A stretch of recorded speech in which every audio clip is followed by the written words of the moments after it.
এগুলো কি শাক কাটছো? এই তেওড়ে শাক। এই তেওড়ে শাক? হ্যাঁ, এই তেওড়ে শাকের এই গোড়ার দিকে নেওয়া যাবে না, এই আগার দিকে এইরকম ডোক কেটে কেটে নিয়ে রান্না করতে হবে। এই পিছনে বাদ দিলে টক লাগবে। এই গাছের গোড়া যদি নেই তা টক টক লাগে, বেশি জাল হয়ে যায়। সেই জন্য এই আঠির থেকে এই ডোকগুলো কেটে কেটে নিচ্ছি। ও, এই এক ধরনের তেওড়ে শাক। এর কি আর কোনো নাম আছে? হ্যাঁ, অনেকে বলে খেসারির শাক, খেসারির শাক বলে, কিন্তু আমাদের চলতি কথা তেওড়ে শাক। আচ্ছা, আর বেগুন কেটে নিয়েছো? হ্যাঁ, বেগুন কেটে নিয়েছি, বেগুন দিয়ে ঘন্ট করব তাই। আচ্ছা, তাই এই শাকগুলোকে আবার কুচাতে হবে? হ্যাঁ, ভালো করে ধোবো, ধুয়ে কুচিয়ে রান্না করব, নুন আচ্ছা। মাখিয়ে রেখে দেবো। আচ্ছা, তাহলে এবার শাকগুলো কুচিয়ে নাও দেখি। আচ্ছা, এবার কোচাবো। এই 3-4 আটি কেটে নিয়েছি, ডোক নিয়েছি।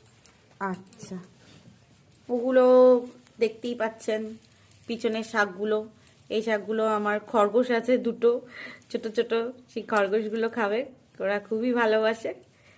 চলো দেখি মা এই শাকগুলোকে কি করে কুচিয়ে নেয় ছোট ছোট করে। এবার এগুলো শাকগুলো কি কুচিয়ে নিচ্ছ মা? হ্যাঁ, এই যে শাকের ডোকগুলো কেটে নিয়েছি, এইবার কুচি কুচি নিয়ে রান্না করব। দেখুন কি সুন্দরভাবে কুচিয়ে নিচ্ছে আমার মা, একদম মিহিভাবে কুচিয়ে নিচ্ছে, এতে রান্না করতে সুবিধা হবে। দেখুন কি সুন্দরভাবে মিহি করে কোচানো হয়ে গেছে, মা কুচিয়েছে মিহিভাবে একদম। এবার রান্না করার পালা, চলুন রান্নায় যাই। শাকগুলো তো এবার কি করবে মা? এবার নুন মাখিয়ে রাখবো। নুন দিয়ে ভালো করে মাখাবে? হ্যাঁ। আচ্ছা, নরম হয়ে থাকবে। আচ্ছা,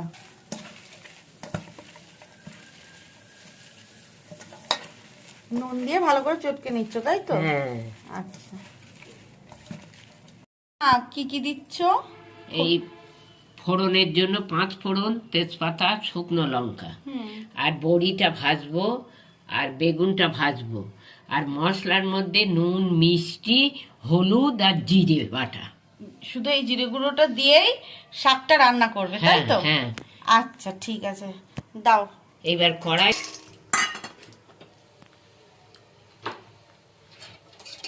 বড়িটা কিন্তু আমাদের নিজস্ব বাড়িতে বানানো, আমার মায়ের হাতে, মা ডাল বেটে বড়ি দিয়েছে, দিয়ে এই সেই বড়ি মায়ের হাতে দেওয়া। শীতকালে কিন্তু এই বড়ি মানে অবশ্যই দিতে লাগে সারা বছরের জন্য, আর এটা ঘরোয়া তৈরি বড়ি, খেতেও দারুণ স্বাদ হয়।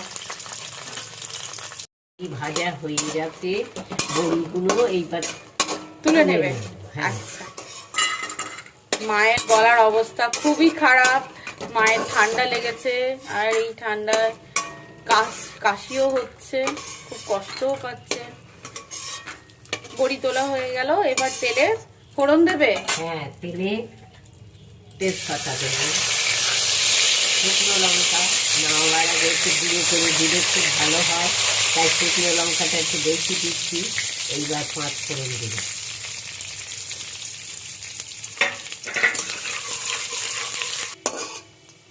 শুকনো লঙ্কাগুলো 2-3টে তুলে রাখছো মা? হ্যাঁ। ওই লাস্টে গুঁড়ো করে দেবে তাই শাকের উপরে? হ্যাঁ, শাকের উপর দিলে সুন্দর গন্ধ বেরোয়। এইবার তেলের উপরে বেগুনগুলো ভেজে নেব।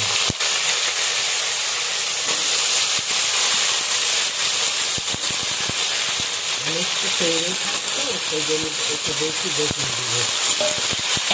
আলু দিতে লাগে না? না, আলুতে আলু দেয়, আলুটা দিলে একটু ভেজে মতো লাগে বলে সেই জন্য বেগুনটা তৈরি হয়।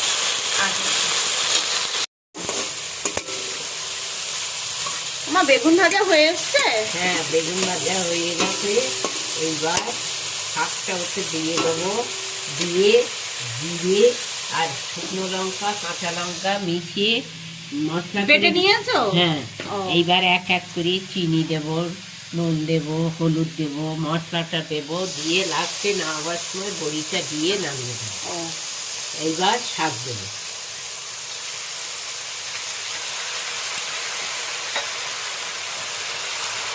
তেওড়ে শাক মানে হচ্ছে ওই খেসারির ডাল, যেটা বলে, কি ডাল বলে জানি না, আপনারা কি বলেন অবশ্যই আপনারা কমেন্টে লিখে জানাবেন যে এই তেওড়ে শাককে আপনারা কি শাক বলেন, সেটা লিখে জানাবেন। অনেকে খেসারির শাক বলে, বা খেসারির ডাল যেটা হয় সেই ডালের যে শাক, সেই শাকটাই এটাকে বলা হচ্ছে। আর আপনারা আমরা তেওড়ে শাক বলি, আপনারা তেওড়ে শাককে কি শাক বলেন সেটা অবশ্যই যেন কমেন্টে আমাকে জানাবেন। এবার কি করবে মা? এইবার হলুদ দেবো। এবার হলুদ দেবে? হ্যাঁ। এইবার চিনি দেবো, তারপর মশলা দেবো পরে। আচ্ছা, মশলা এবার একটু নেড়ে এবার কি ঢাকা দিতে হবে না? হ্যাঁ, একটু ঢাকা না দিলে শাকটা ভালো সিদ্ধ হবে না। বেগুনটা ভেজে নিয়েছি তো, বেগুনটা সিদ্ধ হয়ে গেছে, কিন্তু শাকটা তো সিদ্ধ করতে হবে, তাই একটু ঢাকা দেব। আচ্ছা,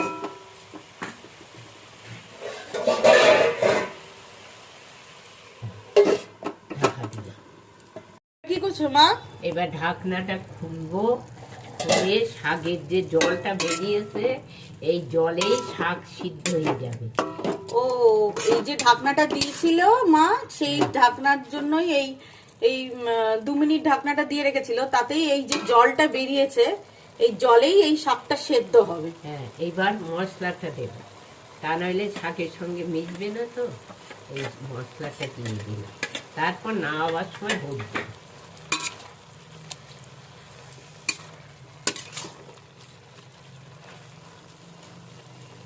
মশলাটা মিশিয়ে দিল, দিয়ে এবার কি আবার একটু ঢাকা দিতে হবে মা? হ্যাঁ, আর একবার ঢাকা দেব।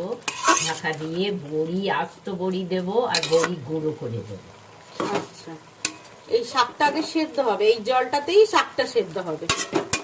মশলা দিয়ে আবার একটু ঢাকা দেবে, 4 থেকে 5 মিনিট মতো ঢাকনাটা দিয়ে রাখতে হবে। এবার কি করবে? এবার ঢাকনাটা খুলবো, খুলে দেখবো শাকটা সিদ্ধ হয়ে গেছে কি।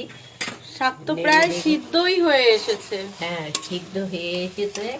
এইবার বড়ি দেব, দুটো আস্ত বড়ি ফেলে দেব।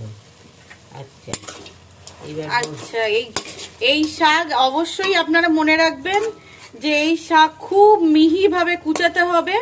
হ্যাঁ, আর যেখানে আমি 4 থেকে 5 মিনিট ঢাকা দিয়ে রাখতে বলেছি, কিন্তু এখানে আরো একটু বেশি টাইম ধরে, প্রায় যদি আধ সেদ্ধ যদি হয়ে আসে তো খুবই ভালো, আর যদি না হয় তাহলে প্রায় 10 মিনিট ঢাকা দিয়ে সিমে আছে সেদ্ধ করে নিতে হবে শাকটাকে। কারণ এই শাক সেদ্ধ হতে খুবই দেরি হয়, একটু দেরি হয়, অন্যান্য শাকের থেকে এই শাক সিদ্ধ হতে একটু দেরি হয়।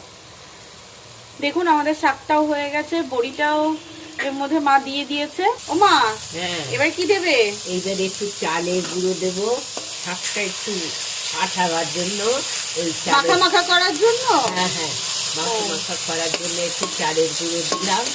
এইবার নেড়ে দেবো, নেড়ে দিয়ে দেখুন শাকটা খুব সুন্দরভাবে হয়ে এসেছে। এবার মা নামিয়ে দেবে, নামিয়ে দিয়ে বড়ি গুঁড়ো দেবো। আচ্ছা, শাক রান্না হয়ে গেছে মা? হ্যাঁ, শাকটা নামিয়েছি। এইবার শাকের উপরে বড়ি গুঁড়ো করে এইবার সুন্দর করে সাজাবো শাকটাকে। আর এরপরে বড়ি গুঁড়ো করে দিলে এবার কি দেবে এতে? এইবার একটা শুকনো লঙ্কা ভেজে রেখেছি, সেইটা সুন্দর গন্ধ বেরোবার জন্য শাকের উপরে এই শুকনো লঙ্কাটা দিয়ে দেবো। যে শুকনো লঙ্কাটা ভেজে তুলে রেখেছিলে সেই শুকনো লঙ্কাটা আমি গুঁড়ো করে শাকের উপরে দিয়ে দিলে, বা সুন্দর লাগছে মা, গন্ধটাও সুন্দর বেরোচ্ছে। হেভি হয়েছে। এইভাবে একদিন তেওড়ে শাক রান্না করে খেয়ে দেখবেন।